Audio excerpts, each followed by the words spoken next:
आसिम मुनीर ने घबराई पाकिस्तानी सेना का हौसला बढ़ाने की कोशिश की है। उन्होंने चरमपंथियों के खिलाफ पूरी ताकत लगाने की बात कही है।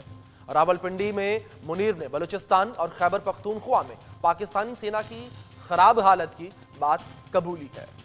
आतंकवाद की सबसे बड़ी सप्लायर पाकिस्तानी आर्मी के मुखिया जनरल मुनीर ने कहा कि पाकिस्तान में आतंकवादियों और उनके मददगारों के लिए कोई जगह नहीं है।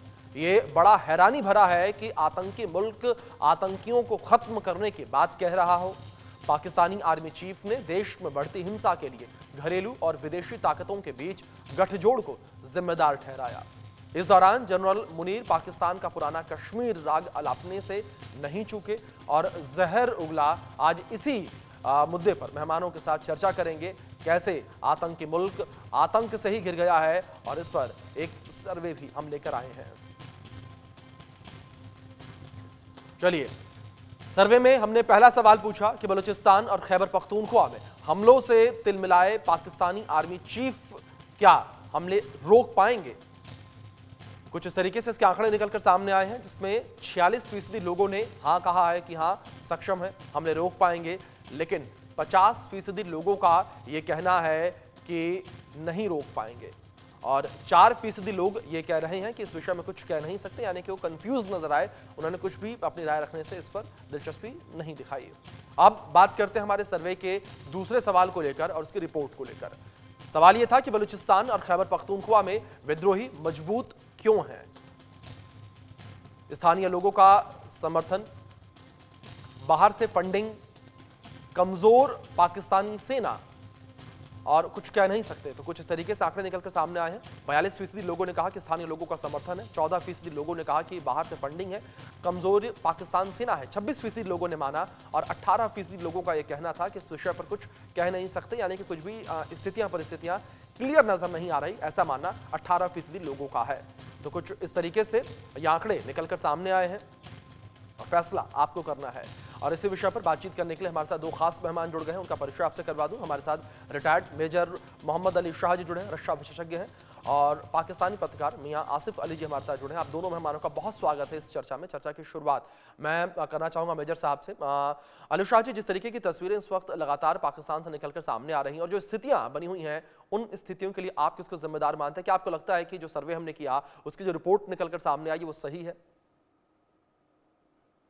जी, बहुत अच्छा सवाल है आपका अभिषेक भाई। देखिए, पाकिस्तान खुद जिम्मेदार है अपने एक्शंस के लिए। उन्होंने जिस तरीके से वहाँ पे ट्रीटमेंट दिया है, वहाँ पे व्यवहार किया है बलूचिस्तान को, और शुरुआत से ही बल्कि जो पैक्ट था उसके मुताबिक अगर ये चलते, अपने किसी भी अग्रीमेंट्स का इन्होंने आदर नहीं किया है और खुद आतंकवाद उग्रवाद को बढ़ावा दिया है पाकिस्तान ने। आज की तारीख में वही आतंकवाद, वही उग्रवाद, वही अलगावाद इनके ऊपर भारी पड़ रहा है।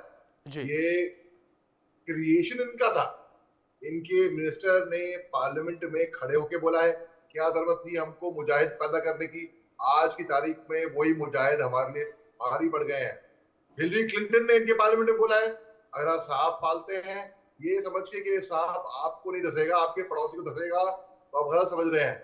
जी वो सांप घूम फिर के आपको ही धसेगा। तो जी हाँ, पाकिस्तान जो आपने सर्वे किया, मैं दावा देता हूँ, अगर मेरे से इंडिविजुअली पूछा जाए कि क्या जनरल आसिम मुनीर सक्षम होंगे बीएलए को या उग्रवाद को बेसिकली रोकने में पाकिस्तान में, मैं कहूँगा नहीं, वो नहीं हो पाएंगे, क्योंकि इतना मजबूत अब हो चुका है, इतना आगे हो चुका है कि अब अगर हम बात करें बीएलए इतना पावरफुल क्यों है, बाहर की फंडिंग की वजह से, यहाँ की लोकल सपोर्ट से, या वहाँ की सेना कमजोर है। मैं कहूंगा वहाँ की लोकल सपोर्ट से कोई भी उग्रवाद कहीं पे भी हो, कहाँ पे भी हो, मैंने इंसर्जेंसी करीब से देखी हुई है, बिना लोकल सपोर्ट के उग्रवाद वहां पर हो ही नहीं सकता है। वहां पे इंसर्जेंसी हो ही नहीं सकती है, वहां पे लॉ एंड ऑर्डर प्रॉब्लम हो ही नहीं सकता है जब तक वहां के लोग आपका साथ ना दें। बिल्कुल उनके लोगों ने साथ दिया है, तो आज पाकिस्तान खुद मेरे को बुरा लगता है कहते हुए, लेकिन आज की तारीख में पाकिस्तान खुद अपने ही कब्र खुद खोद रहा है। आज जी की तारीख में उनकी इकोनॉमी नीचे है, जी इनके एफएटीएफ के ग्रे लिस्ट पे है, इनको IMF monetary fund, international monetary fund इनको लोन कर्जा देने को तैयार नहीं हो रहा था। ये इनकी इनके इंटरनेशनल कम्युनिटी में बेचारों की रेपुटेशन गिर रही है। पाकिस्तान का वीजा अगर लगा के जाए तो जी माफ कीजिएगा साहब, ये पाकिस्तानी पत्रकार शायद बुरा भी माने, लेकिन फैक्ट ये है कि इनको वो आदर वो इज्जत से नवाजा नहीं जाता है जी जैसा जितना अगर कोई आम नागरिक किसी ठीक और है देश किसी और मुल्क का हो ठीक उसको नवाजा जाए। बिल्कुल लेकिन बिल्कुल मेजर साहब एक रिएक्शन मैं आसिफ अली जी का भी ले लेता हूं इसी विषय पर जिस तरीके से आपने भी जिक्र किया। आसिफ अली जी जिस तरीके से लगातार पाकिस्तान के द्वारा इस बात का जिक्र किया जा रहा है कि आतंकवाद के खात्मे को लेकर लगातार एहतियाती कदम उठाए जा रहे हैं, पाकिस्तानी आर्मी भी लगातार ये कह रही है। आसिफ अली जी बतौर पत्रकार आप किस तरीके से देख रहे हैं और क्या कुछ वो एहतियाती कदम हैं जो पाकिस्तानी सरकार के द्वारा पाकिस्तानी आर्मी के द्वारा उठाए जा रहे हैं आतंकवाद के खात्मे को लेकर?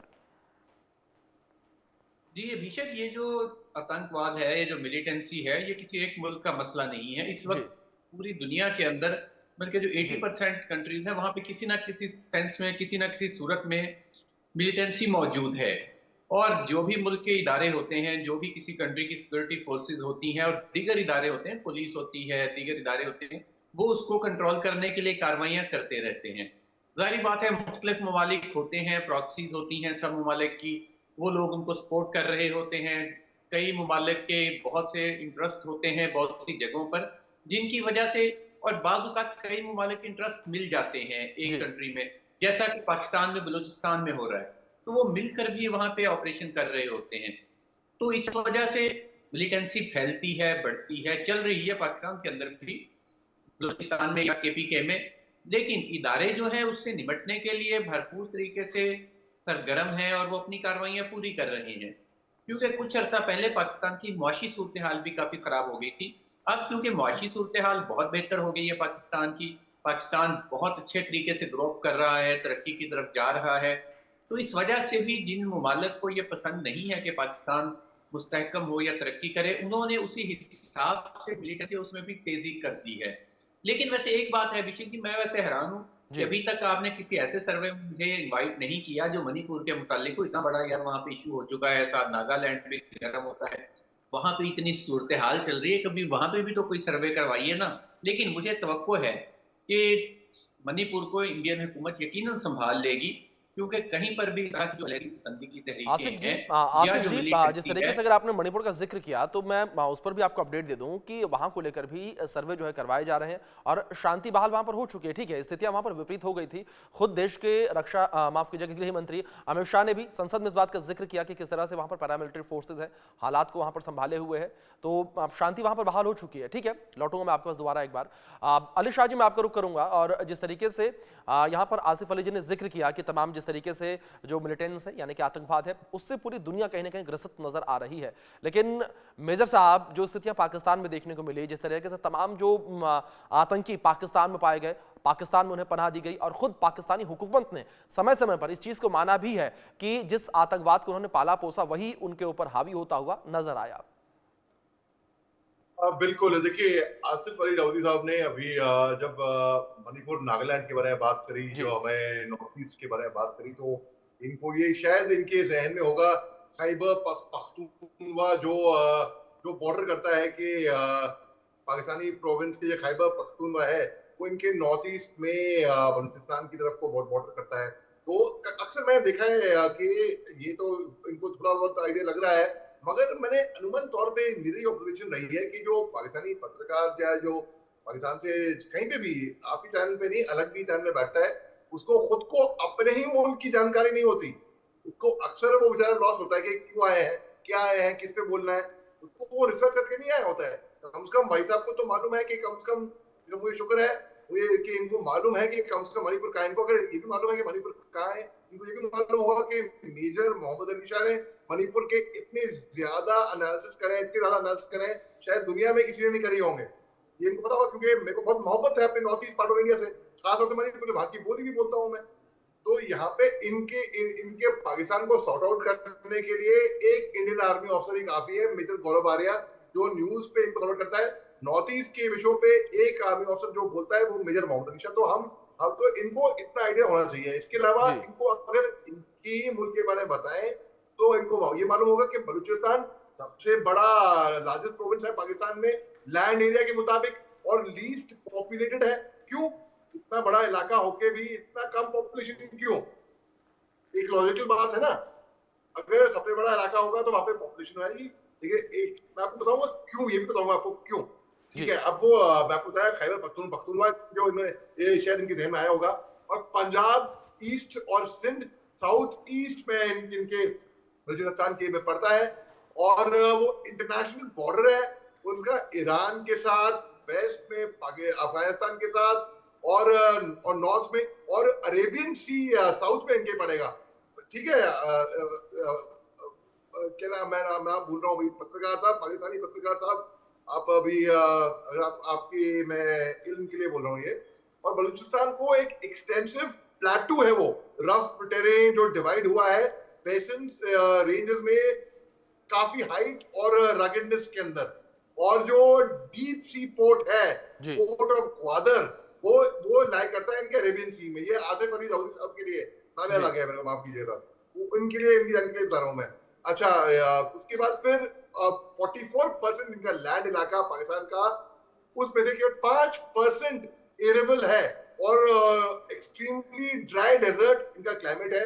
ये आसिफ अली दाऊदी साहब के लिए मैं बता रहा हूँ इनको, क्योंकि इन्होंने हमारे मुल्क के बारे में बात की ना, तो अब मैं थोड़ा इनके मुल्क के बारे में इनको तो समझा दूं, सिखा दूं इनको थोड़ा बहुत, ताकि इनको ये इल्म हो। अच्छा, और उसके एग्रीकल्चर और लाइवस्टॉक के बावजूद उसका जो 47% है, वो बलूचिस्तान की इकोनॉमी के लिए 47% इनका एग्रीकल्चर का कंट्रीब्यूट करता है। और नाम जो है बलूचिस्तान, वो उसका मतलब होता है लैंड ऑफ बलूच, और जो लार्जली अंडर डेवलप्ड है, और जो इकोनॉमी है इसकी वो डोमिनेट करती है नेचुरल रिसोर्सेज, स्पेशली जो नेचुरल गैस फील्ड्स है, और जो क्वेटा की तरफ को जो सेकंड लार्जेस्ट सिटी है, प्रोविंस है तुर्बत का, जो साउथ में पड़ता है, और जो एक और इलाका है वहां पे जो ग्वादर पोर्ट के साइड का, वो फ्यूचर बिजनेस हब की तरफ से माना जाता है। अब मैं आसिफ अली दाऊदी साहब को मैं बोलता हूँ उनके मुल्क के बारे में, मैं आंख बंद करके मैं बोल दूं कि भाई इनसे अच्छा बोल दूं मैं। ये बोलते हैं हमारे मणिपुर के बारे में, हमारे नागालैंड के बारे में, इतना जितनी कवरेज मेजर मोहम्मद अली शाह ने करी है, आप यूट्यूब पे देख लीजिए, उसकी दुनिया में शायद किसी ने नहीं करी होगी। हम लोग चिंतित हैं अपने मुल्क के साथ। जी ठीक है, हमें बताइए क्या करना है आसिफ अली दाऊदी साहब। ठीक है, ठीक है, ठीक है मेजर साहब, ठीक है। मैं मियां आसिफ अली जी का रुख करूंगा, लेकिन उससे पहले हमने अपने सर्वे में कुछ और सवाल पूछे थे, और उसके रिपोर्ट्स और नंबर किस तरीके से निकलकर सामने आए हैं वो अपने दर्शकों तक हम पहुंचा दें। और तीसरा सवाल हमने पूछा था कि क्या लगातार हमलों से पाकिस्तानी सेना डरी हुई है, क्या जो आसिम मुनीर हैं वो इन हमलों की वजह से लगातार डरे हुए हैं। तो हमने अपने सर्वे में ये तीसरा सवाल जो है वो पूछा था कि लगातार हमलों से पाकिस्तानी सेना डरी हुई है, आसिम मुनीर मजबूत जो है सेना को कर पाएंगे। तो इसमें 47% लोगों का हाँ कहना था, और 53% लोगों ने ना कहा है, और कुछ कह नहीं सकते इस पे जो है रिएक्शन 0% लोगों का सामने आया। और अब बात करते हैं अपने सर्वे के चौथे सवाल को लेकर कि क्या बलूच और खैबर पख्तूनख्वा के मौजूदा हालात के लिए शहबाज शरीफ जिम्मेदार है। इसके लिए 72% लोग हाँ कहते नजर आए कि हाँ शहबाज शरीफ इसके लिए जिम्मेदार हैं। 22% लोगों का मानना है कि नहीं, 6% लोगों का मानना है कि कुछ कह नहीं सकते। और मैं अब रुख करूंगा आसिफ अली जी का, पाकिस्तानी पत्रकार हमारे साथ लगातार बने हुए हैं। आसिफ अली जी, मैं खैबर पख्तूनख्वा और बलूचिस्तान के मुद्दे को लेकर ही आपके पास लौटने वाला था कि जिस तरीके की स्थितियां लगातार बनी हुई हैं बलूचिस्तान और खैबर पख्तूनख्वा में, वो पूरे विश्व ने देखी हैं, और जो विश्व के तमाम मीडिया संगठन हैं या न्यूज़ एजेंसीज हैं, उन्होंने इसको लेकर खबरें भी छापी हैं और तस्वीरें भी लोगों को दिखाई हैं। क्या आपको लगता है कि जो मौजूदा पाकिस्तानी हुकूमत है वो इस चीज़ के लिए जिम्मेदार है जो स्थितियां इस वक्त खैबर पख्तूनख्वा में बनी हुई हैं, जो स्थितियां इस वक्त बलूचिस्तान में बनी हुई हैं? क्योंकि इन दोनों पॉइंट से जो पाकिस्तान है वो कहीं ना कहीं घिरा कह सकते हैं नजर आ रहा है, कहीं ना कहीं संघर्ष करता हुआ नजर आ रहा है। देखिए, इस हवाले से जो मौजूदा हुकूमत है, जो प्राइम मिनिस्टर है शहबाज शरीफ, उनको तो मैं जिम्मेदार नहीं ठहराऊंगा जी, क्योंकि ये मसले यकदम बड़े जरूर हैं, लेकिन कहीं ना का ये मसला मौजूद था। पर हमारे एक साबका प्रेसिडेंट परवेज मुशर्रफ के दौर से ही ये दोबारा से स्टार्ट हुआ, चला आ रहा था, कभी खत्म हो गया, कभी रह गया, कभी इनके खिलाफ कार्रवाई हो गई, और जैसे ही इनको बैरूनी जो इमदाद है वो मिलती है तो ये यकदम उठ खड़े होते हैं, और जब वो उसको खत्म कर दिया जाता है और उस पर बैरियर्स लगा दिए जाते हैं, एकदम ये मूवमेंट धीमी पड़ जाती है, खत्म हो जाती है। मौजूदा सरकार इसलिए जिम्मेदार नहीं है कि बाहर के जो दूसरे ममालिक हैं उन्होंने जो यहाँ पे मुदाखलत की है वो इनसे पूछकर तो की नहीं, इन्होंने तो वहां पे जो बलूचिस्तान की एक इलेक्टेड गवर्नमेंट मौजूद है, वहां सरफराज भुट्टी जो है वो चीफ मिनिस्टर हैं, वहां अपनी असेंबली है, वहां पे उनकी अपनी इंतजामिया है। और हमारे यहाँ अब जब से आगे हमारे कुछ आइन में तरामीम हुई थी, उसके बाद से सूबाई खुद मुख्तारी जो है, प्रोविंशियल जो है, वो अपने फैसले खुद देते हैं। इसलिए जो सेंट्रल सरकार है वो इसकी इतनी जिम्मेदार बनती नहीं है, तो प्रोविंशियल गवर्नमेंट जो है उसको इस पे कार्रवाई करनी चाहिए और उसी का काम है कि वो इसको कंट्रोल करे। तो लेकिन सबसे बड़ा इशू फिर मैं वही कहूंगा कि जो दो मामला हुए, दूसरा एक तो मुआशी तौर पे क्योंकि इस्तेहकाम आ रहा था, दोबारा से काफी बेहतर हो रही, जो कि साबका दौरे हुकूमत में काफी खराब हो गई थी। और दूसरी तरफ साथ ही साथ जो दूसरे ममालिक हैं जो नहीं चाहते कि गवादर पोर्ट जो है ऑपरेशनल हो, या से जो सी पैक वजह से भी प्लस पाकिस्तान के अपने हालात की बेहतरी, ये दोनों ममालिक को कबूल नहीं है, तो वो वहां पे कार्रवाई की, क्योंकि बलूचिस्तान का बहुत लंबा जो बॉर्डर है वो ईरान के साथ भी लगता है और यकीनन ईरान की बंदरगाह के बाहर भी गवादर से कुछ फासले है, तो कहीं ना कहीं उनको ये है कि उनकी बंदरगाह गवादर की वजह से पीछे ना रह जाए। तो ये मसाइल हैं, इतना सादा मसला नहीं है जिसको हम समझे कि आंख बंद करके हम उसको हल कर लेंगे। जी वो उसके पीछे बहुत अवामल कार फरमा है और उन सबको ही सब ही निपटना होगा। दूसरी बात ये कि जो बार बार आप कहते हैं कि हमने आतंकवाद को पाला, तो ऐसा नहीं है। जब रशिया और अफगान वार अफगानिस्तान के अंदर हो रही थी, तो यकीनन हमारी ख्वाहिश थी, हमारी कोशिश थी कि वो पाकिस्तान के अंदर ना आए, वो वहीं पर रह जाए। जी लेकिन इसके बावजूद लाखों के हिसाब से अफगानी यहाँ पे आ गए और इन्होंने आके पनाह ली और पाकिस्तान की मईशत भी खराब हुई। जब अमेरिकन वॉर आई है अफगानिस्तान में, तब भी हमारी कोशिश थी कि वो हमारे बॉर्डर के अंदर ना आए, वहां पे रहे जो भी। लेकिन वो असरात तो पड़ते हैं हमसायों पे, लोग आते हैं, बॉर्डर इतने लंबे हैं, फेंस नहीं है जिस तरह इंडियन बॉर्डर पे फेंस है, रुकावट नहीं है, तो लोग आ जाते हैं। इस वजह से हमारे साथ ये मसाइल हो रहे हैं। लेकिन अब बहरहाल इनकी तो बेहतरी हो रही है और जिस तरह अब इनके खिलाफ मिलिटेंट्स के खिलाफ भी कार्रवाई हो रही है, तो ये चंद हफ्तों में ही ये सारे का सारा जो सिनेरियो क्लियर हो जाएगा। जी ठीक है। मेजर साहब, जिस तरीके से लगातार तस्वीर हमें देखने को मिल रही है और जो हमले यहाँ लगातार देखने को मिल रहे हैं पाकिस्तानी सेना के ऊपर, जहाँ टीटीपी के लड़ाके एक और पाकिस्तानी सेना पर हमले करते नजर आ रहे हैं, तो दूसरी ओर बलूचिस्तान लिबरेशन आर्मी के जो लड़ाके हैं वो हमले करते नजर आ रहे हैं। मेजर साहब, आप किस तरीके से इन हमलों को देखते हैं? क्या आपको लगता है कि यहाँ पर पाकिस्तानी सेना जो है वो कमजोर नजर आ रही है इन लड़ाकों के सामने? हाँ जी, यहाँ पर तो पाकिस्तान की सेना बिल्कुल कमजोर नजर आ रही है लड़ाकों के सामने, क्योंकि लड़ाके इनके ऊपर भारी पड़ गए हैं। पाकिस्तान की सेना कुछ कर नहीं पा रही है, वो कैजुअलिटी उनकी हो रही है। आप देखिए 11 मार्च की घटना देख लीजिए आप, जाफर एक्सप्रेस पे जो हमला होता है, इतने फौजी थे उसके अंदर, सबको इन्होंने पीएलए ने मार दिया सबको। और उन्हें बताया, उन्हें ऐलान किया कि हमने 90 से ज्यादा फौजी मारे हैं, पाकिस्तान के फौजी मारे हैं। पाकिस्तानी सरकार ने कहा कि नहीं, इन्होंने केवल 6, 7, 8 फौजी मारे हैं हमारे, केवल 90 नहीं मारे। अरे भैया, ताजुब होता है मेरे को, आप एक भी फौजी मारे हैं आपको फिक्र होनी चाहिए। लेकिन ये कहते हैं कि नहीं, इन्हें 6, 7, 8 फौजी मारे केवल। मारे तो इन पे भारी पड़ गई, कंट्रोल नहीं कर पा रहे, काबू में नहीं कर पा रही। इंसर्जेंसी को देख लीजिए आप, पाकिस्तान के अंदर कितनी बढ़ गई है। वहां पे आए दिन, वहां पर जब मेरे को बोला किसी ने, जब गेस्ट कोऑर्डिनेटर ने, कि आपको पाकिस्तान के ऊपर बोलना है, तो वापस वहां पे जो अटैक हो रहा है, तो मैं पहला रिएक्शन था कौन सा, कितने हो रहे हैं, कितना हो रहा है, कितने हमले हो रहे हैं। बलूचिस्तान की बीएलए बार बार इन पे हमला कर रही है, बार बार कर रही है। पाकिस्तान की आर्मी कुछ वापस जवाब भी कार्रवाई कर ही नहीं पा रही। हम बात करते हैं जनरल आसिम मुनीर, उनके चीफ ऑफ आर्मी स्टाफ की, वो बिल्कुल नापुंसक दिख रही है उनकी आर्मी। जो इन पे हमले करी 2000 में, जो सीरियल ब्लास्ट हुए थे, पीएलए ने करे थे वो सीरियल ब्लास्ट पाकिस्तान के अंदर। 2007 के अंदर जो इनके जो चीफ थे बीएलए के, वो मारे गए, वो चले, उसके उनके भाई ने टेक ओवर किया, वो चले गए यूके। और 2010 के अंदर एक जो बहुत ही गंदे तरीके से इनके स्कूल में थोड़े बच्चों का कत्ल आम हुआ था, वो भी बीएलए ने किया था पाकिस्तान को। पर वो चाहे पाकिस्तान चाहती, वो सब प्रिवेंट कर सकती थी। वो चाहती तो बीएलए के साथ एक टॉक्स में आए, लेकिन टॉक्स में तो आने को तैयार नहीं। घमंड इतना है ना जी। अगर अपना फेक एरोगेंस को थोड़ा कर्व करके, आइए हम मेज पे बैठते हैं, बात करते हैं, क्या तकलीफ है, क्या चाहते हैं, आपकी डिमांड्स क्या है, हम ये इस तरीके से हम ये इश्यू को हल करेंगे। मगर नहीं, पाकिस्तान की सरकार को चाहिए कि वो बैठ के एक मैच्योर तरीके से बात करें। ठीक है, प्रॉब्लम समझे। मतलब अली शाह जी, मतलब बातचीत की एक टेबल होनी चाहिए जिस पर दोनों पक्ष आमने सामने बैठे और इस मुद्दे को हल करने का प्रयास किया जाए। और मियां आसिफ अली जी, मैं आपका रुख करूंगा। जिस तरीके से पहले बातचीत में आपने जिक्र किया कि ये बात गलत है कि आतंकवाद को हमने पाला, लेकिन आसिफ अली जी, जो रिपोर्ट कहती है वो तो कुछ और कहती है। अगर FATF की ग्रे लिस्ट को देखा जाए तो फाइनेंशियल एक्शन टास्क फोर्स ने पाकिस्तान को आतंकवाद को फंडिंग रोकने में विफल होने के कारण 2018 से लेकर 2022 तक ग्रे लिस्ट में डाल दिया था। और इसी दौरान पाकिस्तान ने ही, आपके मुल्क ने इस बात को माना कि हमें अपने देश में कुछ आतंकी संगठनों के खिलाफ कार्रवाई करने की जरूरत है। उसमें एग्जाम्पल भी दिए गए जिसमें लश्कर तैयबा, जैश ए मोहम्मद, हाफिज सईद और मसूद अजहर के नेटवर्क का जिक्र खुद पाकिस्तान के द्वारा किया गया। तो सर, आप कैसे इस बात से डिनाई कर सकते हैं?